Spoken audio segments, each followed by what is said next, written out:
Well, hello and welcome to today's episode of the Power of Your Mind podcast. You're listening to episode number 136, number 136. I'm Victoria Gallagher, Law of Attraction hypnotist and number one best-selling author of Practical Law of Attraction, Align Yourself with the Manifesting Conditions and Successfully Attract Your Desires. I'm also the founder of HipTalk.com and HypnoCloud apps, which gives you access to over 500 hypnosis recordings right in the palm of your hand. So be sure to download that app from the app stores. Today, I have a very special guest with me, Thais. You know what? I was going to ask you how to pronounce your name, and I totally forgot. Say it for me before I embarrass myself. That's okay, Thais. So sort of like Thais. as if there's a Y in it, like Tyes, Thais. Okay, Thais. Yeah. Okay, Thais Gibson. Okay, let me clap that out. Today, I have a very special guest with me, Thais Gibson. Thais Gibson is an author, speaker, and co-creator of the Personal Development School. She is extremely passionate about personal growth, the subconscious mind, and connecting with others. With an MA and over 13 different certifications, including hypnosis, Thais strives to continuously learn and grow. Thais is best known for her contributing work and research on attachment theory and the impact of attachment trauma on adult romantic relationships. She overlaps attachment trauma challenges with personal core wounds, limiting beliefs, and emotional patterns at the subconscious level to give us deeper insight into ourselves and our relationships. Her book, The Attachment Theory Guide, was written on this topic, and her YouTube channel often focuses on educating people on how to subconsciously reprogram this area of their lives. After overcoming her own challenges with addiction in her early years, Thais is profoundly determined to educate people on how they can reprogram painful or limiting programs in their own mind. She's focused on helping people retrain their brain to achieve relationship fulfillment, abundance, and personal freedom in their lives. Today, Thais is going to share with us some of her insights on attachment styles and how to use your subconscious mind. So, welcome to the show, Thais. Thank you. Thank you so much for having me. I'm excited to be here with you today. Yes, and thank you for being here. And we were just talking beforehand. I think you get the award if you're watching. If you're not watching this on YouTube, you got to run over to YouTube and check out this beautiful background because I think you get the award for having the most well put together background. But you do a lot of professional Zoom meetings and conferences and things like that. So it's important that you have that Yeah. together. Big part of the reason why, for sure. Yeah, I used to have mine pretty well together, and then I moved into my dream home, and now I'm still getting it all together again. So, You said it's been a month. The first month, I didn't have anything set up in my home. It takes a little while. It's a big process, for sure. exactly, but the show must go on. By the time people are watching this in January, it will already be pretty well together. So, well, Okay. anyway, we didn't get into this about backgrounds. We're talking about relationships and attachment theory. And so, tell us just a little bit how you got established and started in this work. Yeah. For me, it was very personal. So I definitely went through a lot of traumas in childhood, and a lot of them were attachment based. So just lots of challenges in my home, things like this, and it sort of set me on a trajectory where, by the time I was 14, turning 15, I was trying to get a soccer scholarship to leave Canada and go to the U.S. and do that whole thing. And I had a bad surgery and bad injury and knee surgery, and got addicted to painkillers. Oh, And it was so interesting because I didn't even know like what addiction was when this happened. I just knew that I kept like taking a little more and taking a little more. And then I found a girl who was a lacrosse player a year older than me, and she said, oh, these are also performance enhancers. And suddenly the next thing I knew, I was like getting them from her. She also happened to sell them when she told me that. And by the time I had my first experience with withdrawals, it was sort of like, like, I don't even know what's going on. Like, it was terrifying. And so I sort of entered on this trajectory where I really wanted help. I was like, I don't want to live like this. And B, I every day would be like writing in my journal, like, I'm gonna avoid her in the hallway, and I'm gonna go this way, and I'm gonna do this, and I would do everything to try to not continue that habit. But every day I would lose that battle to myself. And I went on to be very high functioning, like was still in school and did end up going to the States and playing soccer and in university and all these things. But had a daily struggle with opiates for about 7 years, or a Wow. majority daily struggle at least, and did a lot of the traditional routes, rehab, all kinds of stuff, and really wanted to get better and just felt so defeated. And anybody who's ever struggled with addiction, I think one of the biggest things you'll see is there's a lot of self-loathing, a lot of like, you come to feel tormented because you keep telling yourself, I'm going to do something, and then you keep failing and you keep not doing it, and you don't get sober and it doesn't work. And one day while I was in school, one of my classmates said to me, like, oh, well, I was reading about the subconscious mind, and the conscious mind can't outwill or overpower the subconscious. Hmm. And that, like, one sentence was like, just like fireworks going off, because it was, oh my goodness, you just described my daily struggle.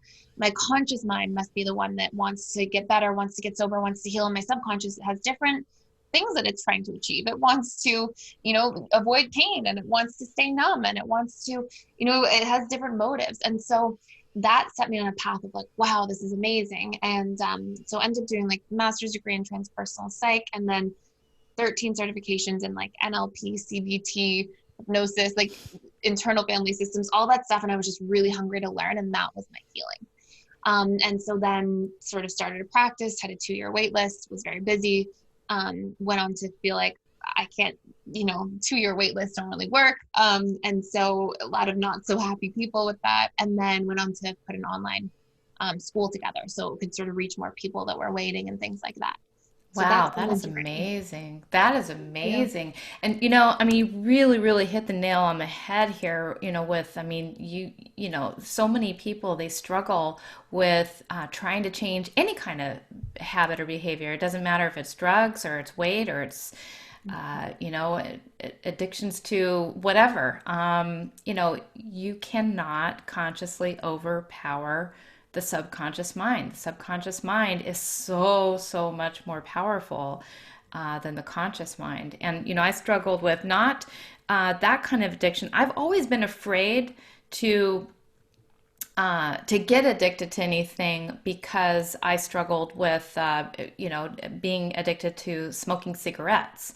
I started smoking cigarettes when I was 8 years old, Wow. and I can absolutely relate to that feeling of failure and defeat every single time I would try, and I would have big reasons for wanting to give it up, and every single time I couldn't make it past like a couple of weeks without picking up a cigarette, and I was hooked. But it wasn't until kind of I found out about the subconscious mind, and I quit back when I was around 28. So luckily I Okay. was able to get a hold of that, and relating to the painkillers, after going through surgery, I was on some painkillers myself for a little while, and I could feel that little moment, that little turning point where things were.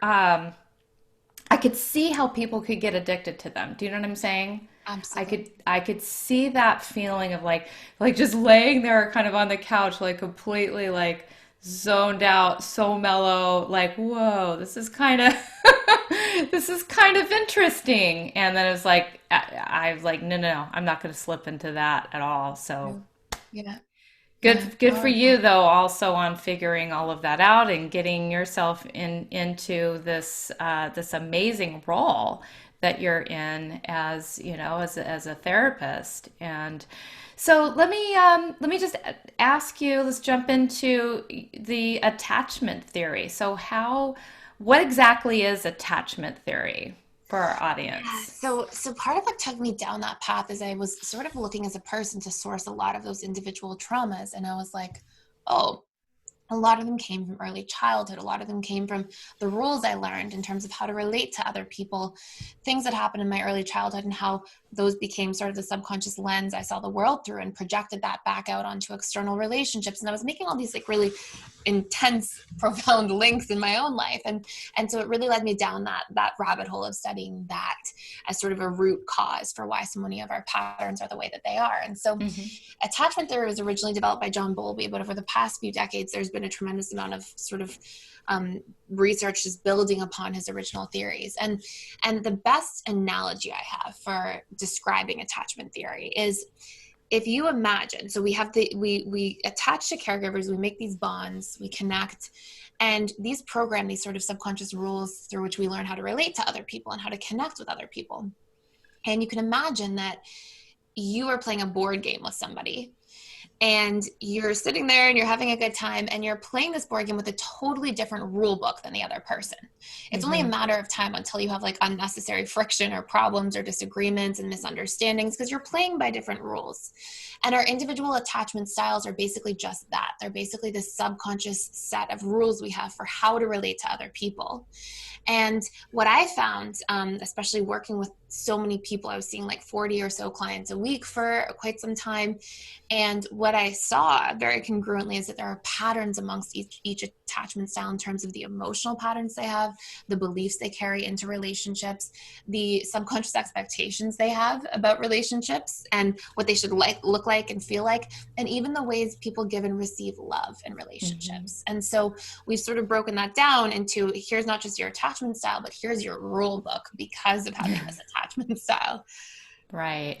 That is really that really makes a lot of sense. So you fall in love, you come to the table and you have this like sort of unconscious rule book that this is how this person is supposed to treat me. This is how they're supposed to act. This is how I'm supposed to feel. All of these things, these supposed tos, right? Yes, And exactly. now, so how does that play out? How does that impact most of our relationships? Yes. So what I can do is I can start by sharing sort of the different four attachment styles and some of the rules Sure. they have, if that works, so people can Yeah. hopefully recognize themselves in it. And then I can give some like practical examples of this too, because it's very interesting how they play out. So Lovely. first Yes. we have our securely attached person, and the securely attached individual in childhood, they usually get a lot of their needs met very consistently. So the byproduct of that is they have a caregiver or caregivers who show up when they express feelings, who tend to their feelings, who tend to their needs. And as a byproduct of having that, they learn to trust their caregivers.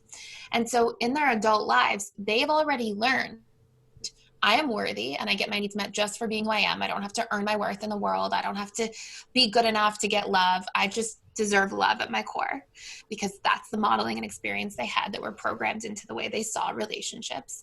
My needs are worthy. My feelings are worthy of being expressed and seen and heard, and connection is safe and I can trust other people.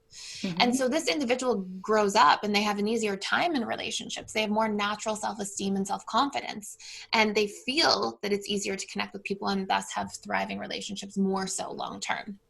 And what And kind of attachment style is that? this is the secure. This is the one secure Secure one that one. we all want to want to move Okay. All right. towards. Yeah, that sounds like the healthiest one. Yes, this is the healthy one for sure. What we all strive to be like. Yes. And then we have our sort of, you can think of it as almost a continuum in a way of insecure attachment style. So this is dismissive avoidant at one end of the spectrum, anxious preoccupied at the other end, and fearful avoidant in the middle. And so dismissive avoidant at one end, in a way, they usually go through some kind of emotional neglect in childhood. And Mm. so this can be, very overt emotional neglect where caregivers are not taking care of their physical needs, are not feeding them regularly, all kinds of things in very extreme cases. Or this can be sort of covert emotional neglect where the caregivers are taking care of the children's physical needs, but the emotional needs are not there. There's no, hey, how are you feeling today? What's going on? There's no communication about feelings, not tending to the child's feelings, maybe doing things like, oh, don't be a crybaby, dismissing the child's feelings. And because a child is inherently wired for attachment and for closeness, when that intrinsic part of themselves, this is all a natural part of ourself, our emotions, when that's dismissed or rejected, a childhood mind can't go, oh, my parents are emotionally unavailable. The childhood mind personalizes everything. So it goes, oh, I must be defective. This part of me that wants to connect, wants to express emotion must be defective. And they store it with a lot of subconscious shame, and they work to sort of repress that part of themselves. And what you'll see is because of these wounds in this person's adult life, they often don't want to be really seen. So they keep their privacy, they keep their space. They often don't want to be publicly humiliated. And so they won't really open themselves in front of other people. They're often shaming themselves and believe themselves to be defective. And they're the commitment phobic people of the world. And it's because all of their subconsciously stored associations to commitment and closeness are, well, I just get rejected. I just get neglected. It doesn't work. It's only painful. So why would I bother? I've been there and it's not going to happen. And so we see these people in our adult lives and we go, oh, that person fears commitment, or, oh, they don't want to settle down. But usually there's a very deep narrative behind that with a lot of painful emotion. And so that's one end. And then on the very opposite end, we have our anxious preoccupied. And these are the individuals who in childhood love closeness and it feels good, but there's some kind of inconsistency or perceived abandonment. And this can be because both caregivers, for example, are really loving, but they work a lot, or because one caregiver is really loving, but one caregiver is a little more cold. Any inconsistency where a child registers this abandonment is what sort of creates this anxious attachment style dynamic. And so what we'll see is this person in their adult lives, they have big core wounds around being excluded, alone, disconnected, abandoned, disliked, rejected, not good enough, anything that's connected to the potential of not being close. And they often really go out of their way to hunger for closeness and bring people closer. But sometimes this will be the person who calls all the time, is clingy in relationships, doesn't give somebody space to have their sense of self. And what's really interesting is both, the dismissive avoidant and anxious preoccupied, for subconscious reasons, because they represent the shadow of each other, which we can talk about. They often attract one another in relationships, get very connected in there, which can be really challenging, you can imagine, with those different rule books. And then our very last one is the fearful avoidant. And the fearful avoidant basically has both sides of the attachment spectrum. They have the anxious fear of abandonment side, but they also have that dismissive avoidance side. But more than all of that, fearful avoidant is characterized by really fearing trust. And this is because the fearful avoidant usually endures more trauma than the other attachment styles. And this type of trauma will be something where the trust is really shattered in their relationship. So it could be, for example, mom's an alcoholic and I love mom, and when she's sober, she's great and she's fantastic, but then sometimes she drinks and I never know, like, is she going to come home drinking? And when she drinks, she's angry. And so there's all these like positive associations to love, but really negative associations and scariest to love at the same time. This can also be because somebody's violent, there's fighting in the home all the time, things like this. And so basically, the fearful avoidant person in their adult lives is the person that's like, oh, come here, get close. And somebody gets closer, like, stay back, get back. And it's this very hot and cold swing. And it's because they love and they want love, and they are terrified at simultaneously. They have competing stored associations for how that works. And so hopefully people can sort of find themselves in that and see which one they really resonate with there. Yeah. Is it pretty, like, does it sort of jump out at you, like which one of those people you tend to be like? Which one of those attachment styles? Yeah. Yeah, big time. Yeah, And you'll know too, like the wounds, the fearful avoidant wounds are a lot of like, I can't trust, afraid to open up. Dismissives are like, I don't want to be emotionally unsafe. I don't want to be vulnerable. Anxious are like, I'm afraid of abandonment. And so people should sort of feel which resonate with them the most. Yeah, I kind of felt which one resonated with me. Which one was it? Mine was the fearful avoidant. Yeah, it's like go away, come back. I was gonna guess that, just so you know. You were interesting. Now, what was it that made you? What was it that made you feel that way? A few different things. I'll tell you after. Oh, okay. Okay. They're not bad Interesting. things, but just, but they're interesting things. I was fearful avoidant myself. Oh, A few things that are interesting. Um, you mentioned like a dynamic with you and your husband yeah. before we started chatting, and I was like, oh, that's one fearful avoidant characteristic. And also, fearful avoidants usually when they start healing, Yeah. go like dive right in because it's such an unmet need and the subconscious mind wants homeostasis so much. And so we'll see a lot of fearful avoidance actually in the healing industry because it's like doing a lot of the work, doing a lot of the healing is so profound for you. And so then, and fearful avoidants are natural sharers. So then they want to go give that to everybody. And then one other thing you said is that you were smoking cigarettes at 8. And and most addictions that are very that occur very young, whether they're like low level addictions like cigarettes or more intensive, are most often associated with being a fearful avoidant attachment style. Oh, interesting. I hope that Okay. No, I'm okay. an open book. Okay, me too. I wasn't sure. I wanted to be super respectful in case, but I'm glad. Absolutely. Yeah, I think that being vulnerable invites people to being Relate. vulnerable themselves, and that's the only way that people can really heal, I believe, is to allow yourself to allow your wounds to show. I mean, don't wear your heart on your sleeve, but I agree with allow that yourself so to, much. yeah. Yeah, So I thank you. absolutely agree with that. And it inspires other people too, because they get to hear your journey or whoever's journey and go, oh, okay, you healed, so I can do it too. And it gives people hope, I think. Yeah, yeah, I agree. So now that we kind of understand a little bit, and maybe as the audience is sitting here processing, where are you in your attachment style? Let's dive in a little deeper and ask, how do our early childhood experiences with attachment affect our subconscious mind? Yeah, so basically we are programmed, and I'm sure you probably chat about this lots on the channel, but we're programmed a lot and reprogrammed through repetition plus emotion. And when we look at it from sort of like a neuroscience perspective, what you see is that when we have new neural pathways that are imprinted upon us, if we keep firing and wiring them, they sort of harden into the framework of our mind. And when we are in a position where we stop using them, they atrophy over time. And so something that's really interesting is we'll go through experiences, and basically anything that we are repeatedly exposed to in childhood that elicits an emotional response is a very high chance of creating a program. So if we Hmm. constantly get criticism and maybe we make that mean, oh, I'm not good enough, or I'm not smart enough, or I'm not this, the more we're retelling that story, the more that's imprinting us. And so we have a couple of things that are really profound in terms of how they affect our attachment style. And it's number one, not just the experiences we have, but what we make those experiences mean about us, especially in traumatic events. Those are where our core wounds are born from.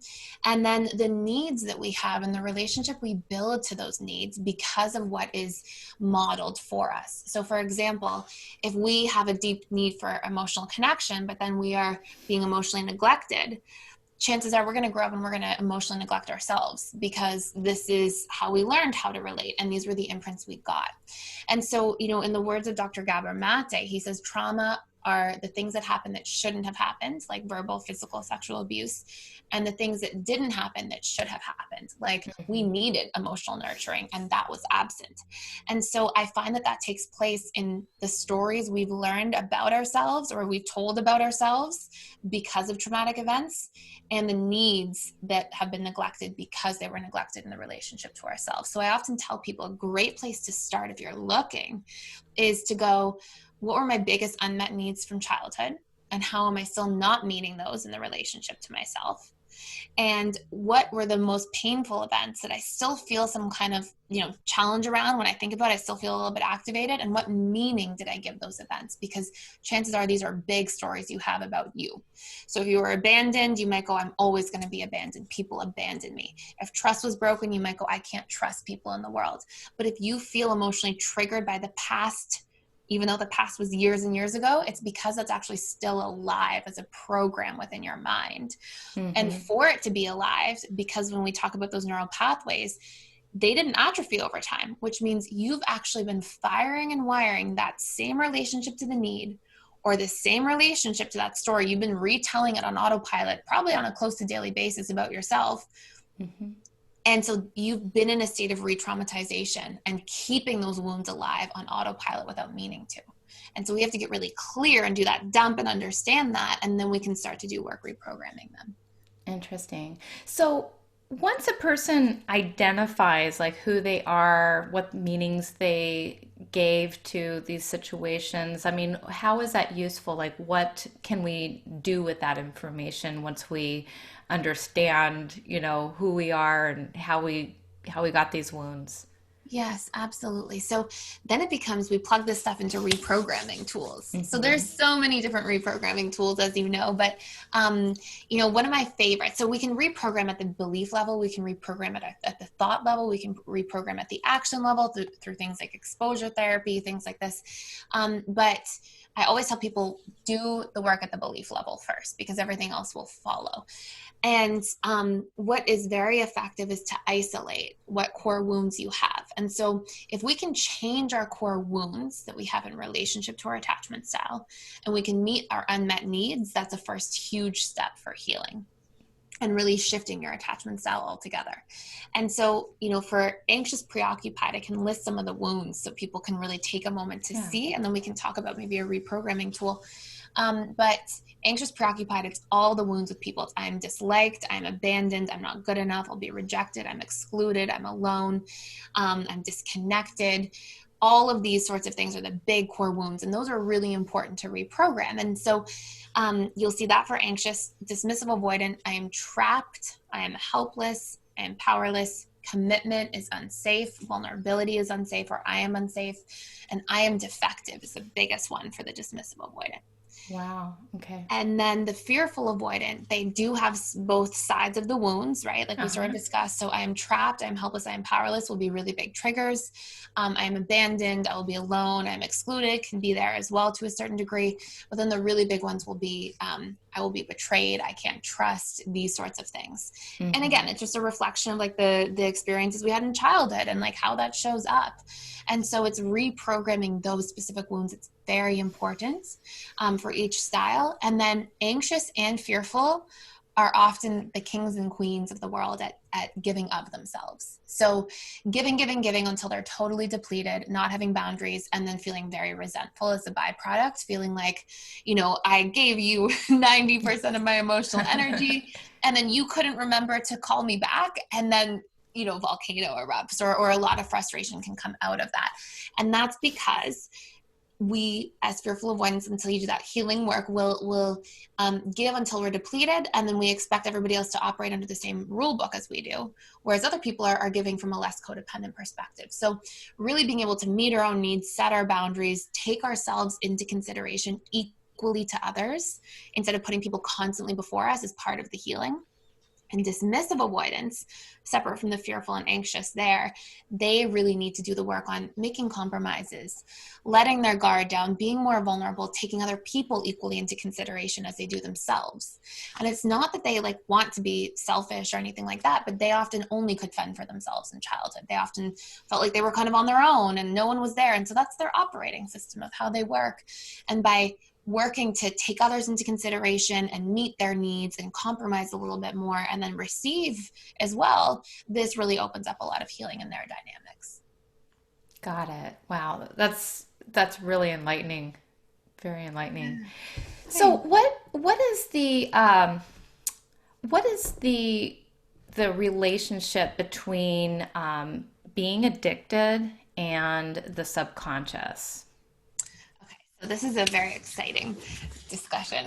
I like this a lot. So here's what I found. I found through a lot of core themes from different modalities and things I studied, but one of the best ways of summarizing it is that the issue is not the issue. So, the painkillers are not jumping down my throat while I'm not looking. The wine isn't being drank by somebody in their sleep. That's a symptom of much deeper underlying problems. And so what I found is that really interestingly, whatever it is that we're addicted to, and we can even look at as addiction as a continuum. So even very low level addictions, even people addicted to food, people addicted to sugar, people addicted to, social media and unhealthy patterns there. whatever the activity is that you're addicted to is meeting a very important unmet need or potentially set of unmet needs. And we've built in lots of positive emotional associations to getting our need met in that form. And so we go, okay, this is a fast way, this is an easy way. And we're so hooked on those programs. We're so hooked on seeing the exclusively positive emotional associations, because that's what's actually programmed into our psyche, that we are unable to break that and for our conscious mind to enforce a new behavior enough, because all decisions, neuroscience has proven, every decision we make is based on emotions. So even people who are like, oh, I'm a logical, rational thinker, no, at your tipping point, you're still making an emotional decision and you're just quick to rationalize through logic. So wherever you have the most built-in emotional associations that are positive over negative, you are going there. And so what we have to learn to do is look at whatever we're addicted to and ask ourselves the very important question: what need or set of needs is this meeting? B, how can I get these needs met in a healthier form? And C, how can I lace as much positive emotional associations into the new form and negative emotional associations, aka negative reprogramming, to the old form, so that I'm not hooked on this old pathway, this old way of getting my needs met. And in fact, I feel inspired to get my needs met in a new way. And through doing this, we can really start to break down that addiction cycle. So, for example, if somebody is like, I don't know, drinking too much wine, like you had mentioned, so they're drinking too much wine and they're feeling themselves kind of pulled, to that as an addiction.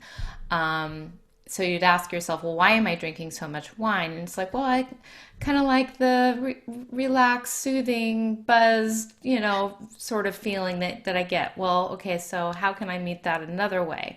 I could go for a walk, or I could meditate, or I could say some Exactly. affirmations, right? Yeah, I can down regulate. A lot of people who are drinking wine, or a lot of downers, are actually people who are often in a small state of like CPTSD to a certain degree, not always, but are having a very difficult time for that or for any other number of similar reasons at down regulating.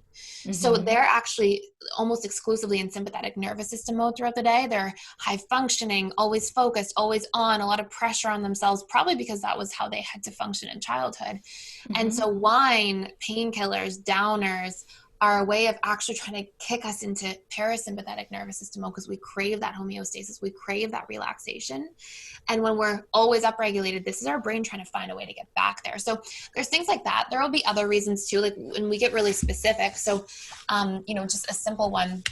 You'll have to sort of sit with yourself and ask, like, what are all the needs that this meets relative to what the addiction is. But like, if we look at food, because this is a huge hot topic, a lot of people, when we look at food, it's like, okay, so what needs does food meet? Now, your first experience with food is your mother's breast milk for most people. Mm-hmm. And what does that represent? Tons of oxytocin, which is the bonding neurochemical. So there's a natural emotional connection piece to food. There's comfort and safety, because we're being held when we're breastfed, we're being cradled, we're secure, we're connected. So comfort, safety, emotional connection. And then often it's also stuffing. Let me stuff down my feelings. Let me numb. And so then we have to ask ourselves, we would write out all those needs and we'd be like, okay, this is telling me there's a void of emotional connection in my life. How can I get more emotional connection? Is it that I need more people in my life? Is it that I need more vulnerability so I have a better quality of connection? Like, what is that all about? And we have to dig into that with ourselves a little bit and see. And then, okay, comfort, security. Where am I feeling uncomfortable or not having security? Am I always thinking negative thoughts about myself? Am I really self-critical? Am I trying to escape that? Am I, not feeling safe in my life because I'm not being myself around people? Or am I, and we have to really do that reflection work in there.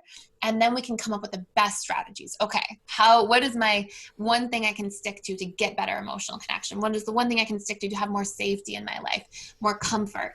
And from that, then when we really do those things and link lots of positive emotion to them, and when we look at all the real pain involved with being an alcoholic or eating all this food and feeling guilty after, whatever it is, and we really link one to pain and the others to pleasure, then we start to really get momentum going.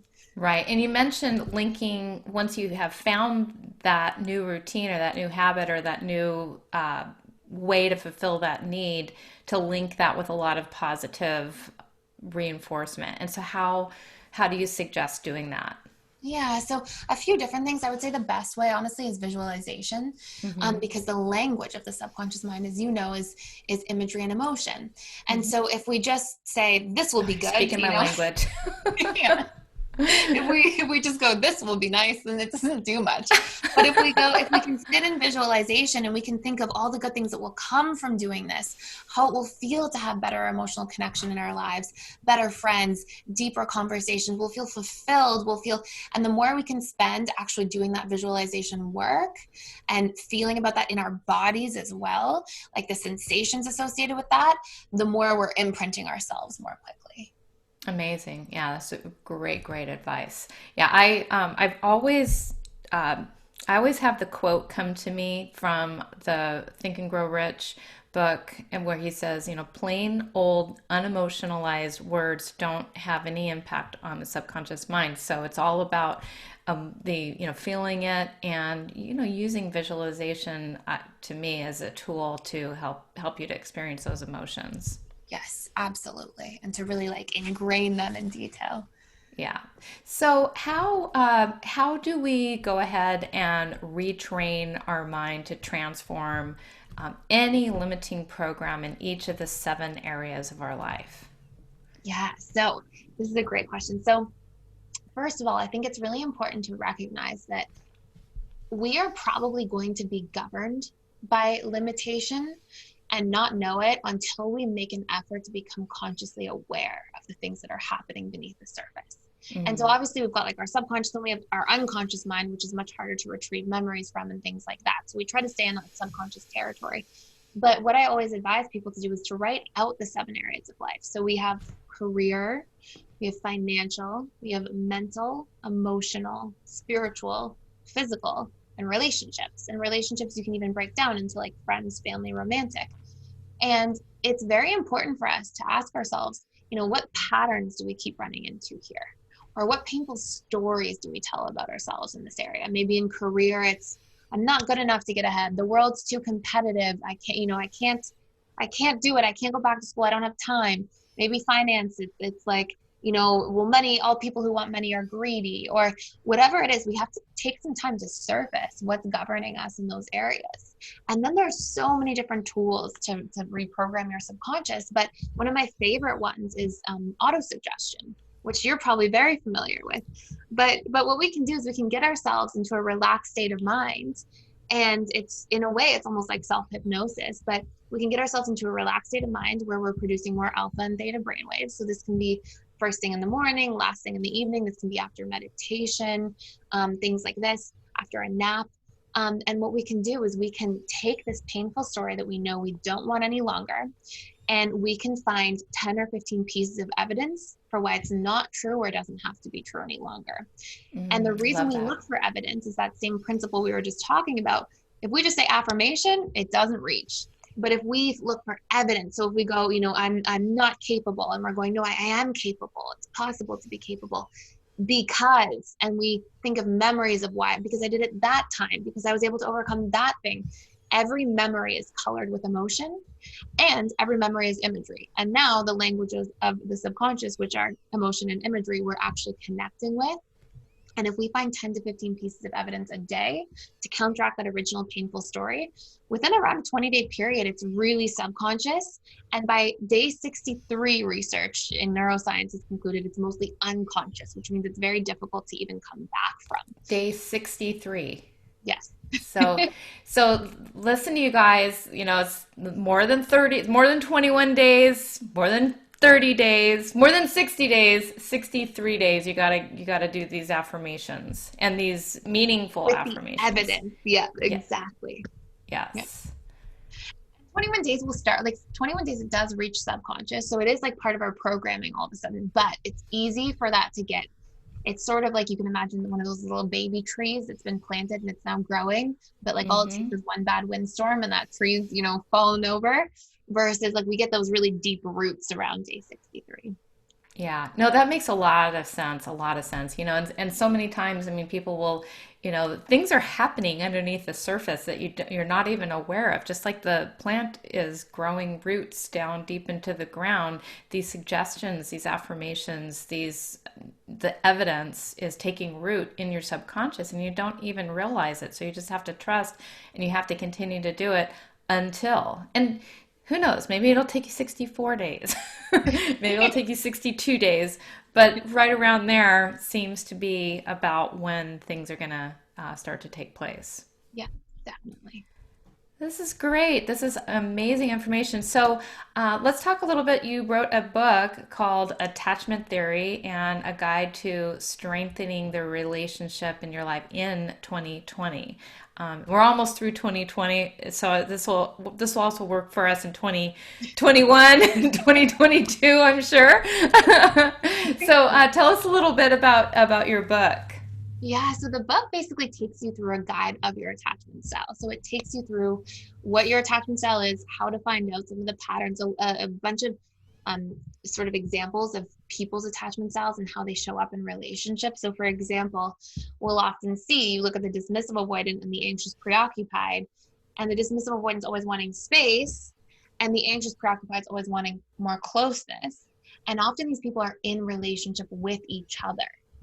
And the reason for this is that one of the three major features that creates attraction between people at the subconscious level is if somebody is familiar, if it represents a subconscious comfort zone. And so if you look really closely, each of them are the shadow side of one another. The anxious, preoccupied individual is in a dismissive relationship to themselves, dismissing their own feelings, dismissing their own needs, always seeking to be filled from outside in. And the anxious and the dismissive avoidant is in this anxious relationship to themselves. They're always worrying about themselves, trying to soothe themselves, trying to push away other people and protect themselves. And so, of course, when the anxious finds a dismissive partner, they're like, oh, this reminds me of how I treat myself. So, of course, this feels really good and familiar. And this is so attractive. And what is it that's, and so they It's so often attractive. it's a subconscious mind, unfortunately.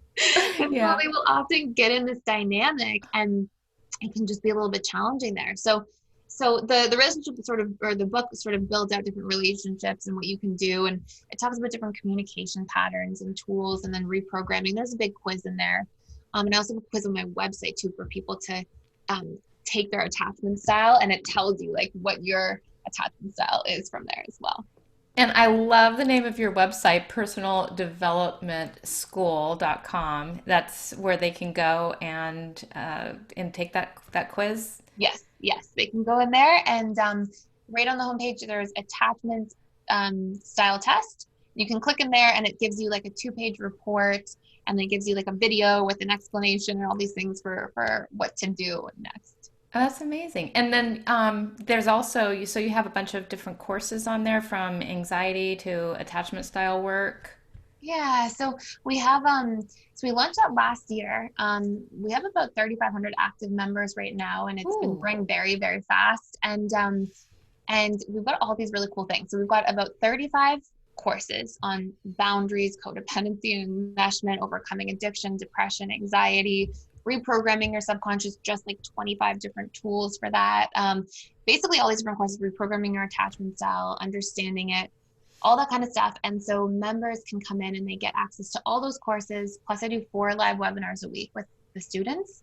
4 live webinars a week. Yes. Wow, that is amazing. That's incredible. Thanks. Yeah. And so, and then we have attachment coaches who also every single week host 4 events. So they do like mastermind groups. They do sort of like these group shares, largely because of COVID and everything that's happening. We're trying to really build up community for people who might be isolated. And so we have that. We have guided morning and evening routines for reprogramming in there, all that kind of stuff. And so it's a big sort of community and lots of cool stuff going on. And yeah. That is great. That is great. And I understand that for our listeners who are tuning in today from Power of Your Mind podcast, that you're giving a 30% off the regular price of any of your courses or your membership. Yes. Yes, Okay. we are. And that coupon code is MindPower30. So that's going to give you 30% off the regular price of any course or any that Membership. membership? Yeah, yeah, for everything. So single courses or the whole membership, where you get access to everything coming in there every month. Well, So that is great. Well, this has been a wealth of information on, learning about the four different attachment styles. Um, I guess the last kind of question I have that just kind of binged into my head. So, we spent a lot of time talking about the ones that we're trying to get away from or improve, the three. Can we ever get to the secure attachment style? I mean, is there a way, is there a path to just yes. being that? Yes, 100%. So, like, I personally am super secure now. We've had people in the school and people I've seen in practice for like the better part of a decade who are like fully secure. And what I urge people to remember is you aren't born with an attachment style. It develops through programming, and so it can be reprogrammed by through the same sort of principles and concepts. And so, absolutely, by reprogramming core wounds, by being aware of your needs, by undoing and processing emotional traumas from the past, things like that. It might sound like a lot, but really I see a lot of people like come in and do the work and really become very secure or heading directly towards secure. We have little tests to gauge progress within the first 90 days. And so, shifts can happen, transformation can take place as long as we are doing the work to be in relationship to ourselves, love ourselves, and do the reprogramming that we need. That is inspiring. That is very promising. So, thank you for sharing that. And thank you for sharing your wealth of information in this area. It was very helpful, very insightful. And I hope our listeners will go and check out your website, personaldevelopmentschool.com, and use the Mind Power 30 code to get 30% off your course and membership. Thank you so much. And thank you so much for having me. It's been so wonderful speaking with you. Oh, thank you. It's been wonderful to get to know you and speak with you as well, and learn about the attachment styles. Awesome. Thank you. Thank you. And thank you, listeners, for tuning in to the Power of Your Mind podcast. We'll see you next week.